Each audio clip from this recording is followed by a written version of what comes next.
Bonjour à toutes et à tous et bienvenue pour ce deuxième épisode de Morning Change dédié à la conduite du changement. Bonjour Arnaud. Bonjour Charlotte, bonjour tout le monde. Aujourd'hui, comme promis dans la dernière vidéo, on va vous parler de gamification.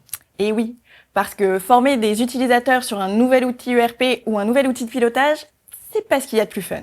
Et le véritable challenge, c'est de réussir à engager ces utilisateurs dans des parcours de formation avec des contenus souvent techniques et austères. Exactement Charlotte. Si je vous parle de Conso Type, Functional Area, Z-Transaction, on ne va pas se mentir, pas évident de créer un univers ludique autour de ces termes SAP.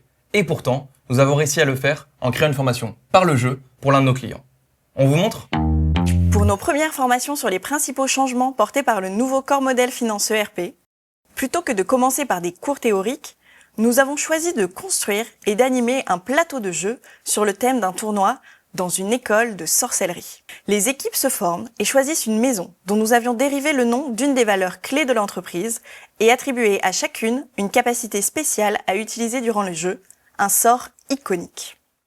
Chaque équipe explore tour à tour le plateau de jeu découpé en 4 domaines fonctionnels qui composent le corps modèle finance.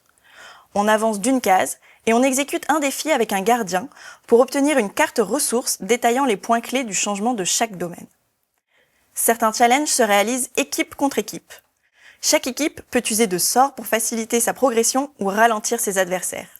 Le maître du jeu peut ainsi dynamiser la partie en proposant des événements spéciaux. L'objectif ? Obtenir un maximum de ressources pour pouvoir répondre à un ensemble de questions techniques dont les réponses se trouvent dans les cartes. La première équipe ayant complété les 4 domaines se voit participer à un ultime défi chronométré pour obtenir le titre de champion. Qu'est-ce qu'on a réussi à faire avec ça ? En vulgarisant la matière technique et réunissant les participants autour d'une activité gamifiée, on va chercher un engagement renforcé, créer un esprit d'équipe et de la motivation autour de sujets techniques vulgarisés avec des indicateurs de progression visibles et une compétition saine entre équipes. Et bien entendu, une meilleure mémorisation des contenus à travers un momentum dans lequel les participants se souviennent effectivement de ce qui va changer. Tous les formateurs savent que l'on ne retient que 10% de ce qu'on lit, 20% de ce qu'on voit, mais 90% de ce qu'on fait. Un jeu comme ça peut également être un fabuleux outil marketing pour le projet et ses parties prenantes plus éloignées. Les possibilités sont infinies. Quiz, escape game, défis collaboratifs, jeux de rôle, jeux de plateau.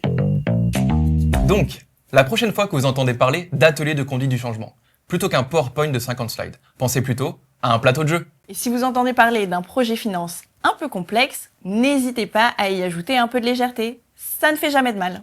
Allez, on se revoit dans le prochain épisode où nous vous parlerons de micro-learning. À bientôt!